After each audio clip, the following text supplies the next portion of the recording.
अगर तुमने इस शादी से इनकार किया तो हम जहर खा लेंगे। माँ बाप के इन शब्दों ने मेरे पैरों तले जमीन खिसका दी। मैं रोई, गिड़गिड़ाई, उन्हें समझाने की कोशिश की कि मुझे दीपक से प्यार है, लेकिन इनके लिए परिवार की इज्जत और समाज की बातें मेरे प्यार से ज्यादा थी।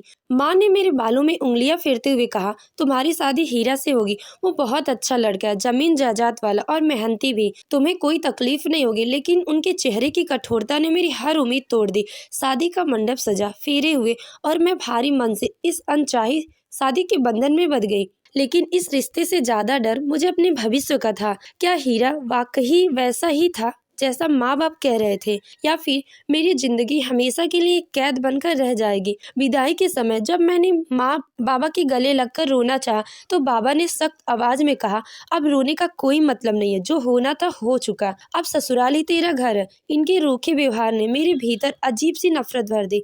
उसी पल मैंने मन में ही ठान लिया, मैं इस रिश्ते को कभी नहीं अपनाऊंगी। गाड़ी में बैठते ही हीरा ने मेरी तरफ मुस्कुराकर देखा और धीरे से कहा, डरने की कोई बात नहीं है, मैं जबरदस्ती इस रिश्ते में बांधने की कोशिश नहीं करूंगा। क्या सच में? मैंने मन ही मन सोचा, लेकिन चुप रही। मुझे उनकी किसी भी बात पर भरोसा नहीं था। जैसे ही गाड़ी गांव की पगडंडी पर पड़ी, चारों तरफ से हरियालियां फैली हुई थी। खेतों में लोग काम कर रहे थे, पगडंडियों पर बच्चे हंसते खेलते दौड़ रहे थे। लेकिन इस खूबसूरती भी मुझे कोई अपनापन महसूस नहीं हुआ, क्योंकि मैं इस जगह को कभी अपना मानना ही नहीं चाहती। घर पहुंची तो आंगन में औरतें मेरे स्वागत के लिए तैयार खड़ी थी, लेकिन मैं बेरुखी से अंदर चली आई। ससुराल के कमरे में कदम रखते ही घूंघट हटाया और मन में ही ठान लिया, मैं जल्द से जल्द यहाँ से निकल जाऊंगी। मैं अपने कमरे में बैठी रो रही थी। कुछ देर बाद दरवाजे हल्के से खुला और हीरा अंदर आया। मैंने नजर उठाकर उसकी तरफ देखा। गंवार सा दिखने वाला एक साधारण किसान, हल्का सांवला रंग, मजबूत कदकाठी, चेहरे पर हल्की मुस्कान। उसकी मुस्कान मुझे और भी चिढ़ा रही थी। वह धीरे से बोला, मैं बहुत खुशकिस्मत हूँ कि मुझे आप जैसी खूबसूरत और पढ़ी लिखी पत्नी मिली है। मेरा गुस्सा 7वें स्थान पर पहुँच गया। मैंने झट से जवाब दिया, और मैं बहुत बदकिस्मत हूँ जो मुझे आप जैसा पति मिला। मेरी बात सुनकर उसके चेहरे का रंग उड़ गया। वह कुछ पल के लिए चुप रहा, फिर हल्की मुस्कान के साथ बोला, शायद अभी तुम मुझसे नाराज हो, लेकिन मैं उम्मीद करता हूँ कि एक दिन तुम मुझे समझोगी। मैंने घृणा से मुंह फेर लिया। तुम मेरी बराबरी के लायक ही नहीं हो। न पढ़े लिखे हो, न स्मार्ट हो, न मेरे टाइप के हो। मुझे समझने की कोशिश मत करो। उसने कोई जवाब नहीं दिया, बस एक गहरी सांस ली और चुपचाप कमरे से बाहर चला गया। अब मेरे दिन यूं ही बीतने लगे। हीरा सुबह खेतों में काम करने चला जाता और मैं अपने कमरे में बैठकर अपने प्रेमी दीपक के बारे में सोचती रहती। जब शाम को जब हीरा घर लौटता तो उसके कपड़े मिट्टी और पसीने से सने होते। मैं उसे देखकर घिन खाती थी। कैसे रह सकते हैं लोग ऐसी जिंदगी में? खाने के वक्त पूरा परिवार एक साथ बैठता, लेकिन मैं बस 2-3 निवाले लेकर उठ जाती। एक दिन मैंने देखा कि हीरा भी मेरी तरह आधी रोटी खाकर उठ गया। मुझे इससे कोई फर्क नहीं पड़ा, लेकिन शायद उसे मेरी तकलीफ का एहसास था। मेरे पास फोन नहीं था, इसीलिए मैंने शर्म और लिहाज छोड़कर हीरा से फोन मांगा। मैंने बेशर्मी से कहा, मुझे दीपक से बात करनी है। वह चौंक गया, लेकिन कुछ कहे बिना फोन मेरी ओर बढ़ा दिया। मैं बिना सोचे समझे फोन लेकर कमरे में चली गई और दीपक से बात करने लगी। हीरा सब समझ रहा था, लेकिन उसने कभी कोई सवाल नहीं किया। एक रात जब मैं बाहर जाकर दीपक से फोन पर बात कर रही थी तो देवर ने मुझे देख लिया।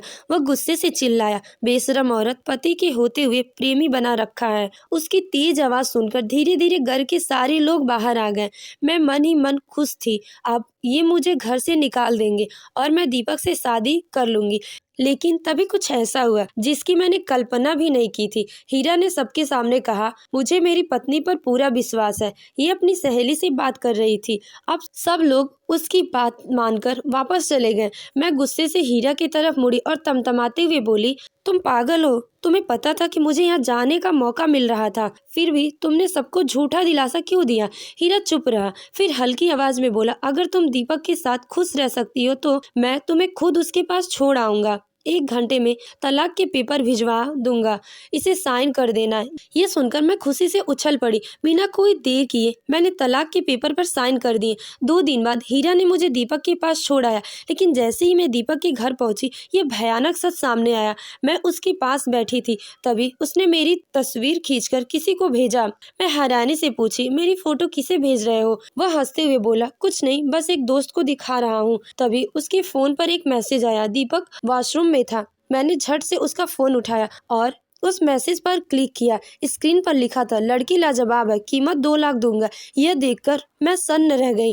दीपक मुझे बेचने वाला था। मुझे हीरा की हर बात याद आ रही थी, उसकी सहनशीलता, उसका सम्मान और उसका निस्वार्थ प्रेम। मैं रोती हुई ससुराल जाने की कोशिश कर रही थी, लेकिन दीपक ने मुझे पकड़ लिया और एक कमरे में बंद कर दिया। उसने अपने दोस्त को फोन किया और कहा, आज ही आ जाओ, इसे लेकर जाओ। यह सुनकर मैं दंग रह गई। कुछ देर बाद जब दीपक किसी काम से बाहर गया तो मैंने खिड़की तोड़कर वहां से भाग निकली और ससुराल पहुंच गई, लेकिन हीरा घर पर नहीं था। जब वह वापस आया तो मैं उसके पैरों पर गिरकर रोने लगी। मैंने उसे माफी मांगी और सारी बात बताई। हीरा हल्की मुस्कान के साथ बोला, मैं हूं ना, तुम्हें कोई छू भी नहीं सकता।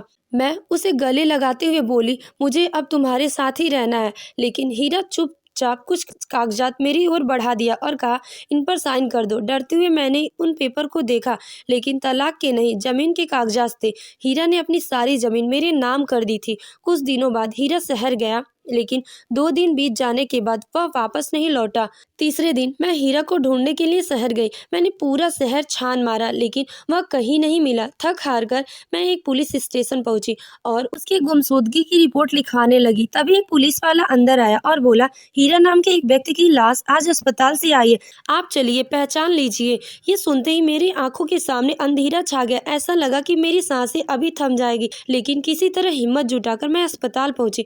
वहाँ डॉक्टर ने बताया कि हीरा की मौत एक सड़क दुर्घटना में हो गई। वहाँ के लोग ने बताया कि वह अपनी पत्नी के लिए सोने का हार खरीदने जा रहे थे। सड़क पार करते समय एक तेज रफ्तार गाड़ी ने उन्हें टक्कर मार दी और उसकी मौत मौके पर ही हो गई। यह सुनकर मैं फूट फूट कर रोने लगी। मेरी दुनिया उजड़ चुकी थी। मैं हीरा की लाश को लेकर जब घर पहुंची तो उसकी माँ देखकर बेहोश हो गई। कुछ देर बाद जब उन्हें होश आया तो उन्होंने मेरे हाथों में एक खत थमा दिया। वह खत हीरा का था। कांपते हाथों से मैंने उसे खोला और पढ़ने लगी। जब शादी की रात मैंने तुम्हें पहली बार देखा, तभी तुमसे प्यार हो गया था, लेकिन तुम्हारी नफरत ने मुझे अंदर से तोड़ दिया। पर कोई बात नहीं, एक दिन तुम मुझे समझोगी और उसी दिन मैं तुम्हें एक सोने का हार गिफ्ट करूंगा। खत पढ़ते ही मैं फूट फूट कर रो पड़ी। मैंने अपने तकदीर के हीरा को हमेशा के लिए खो दिया। तो दोस्तों, अगर आपको ये कहानी पसंद आई हो तो वीडियो को लाइक करें और हमारे चैनल को सब्सक्राइब करें, ताकि आपको ऐसी दिल छूने वाली कहानियाँ मिलती रहें। धन्यवाद।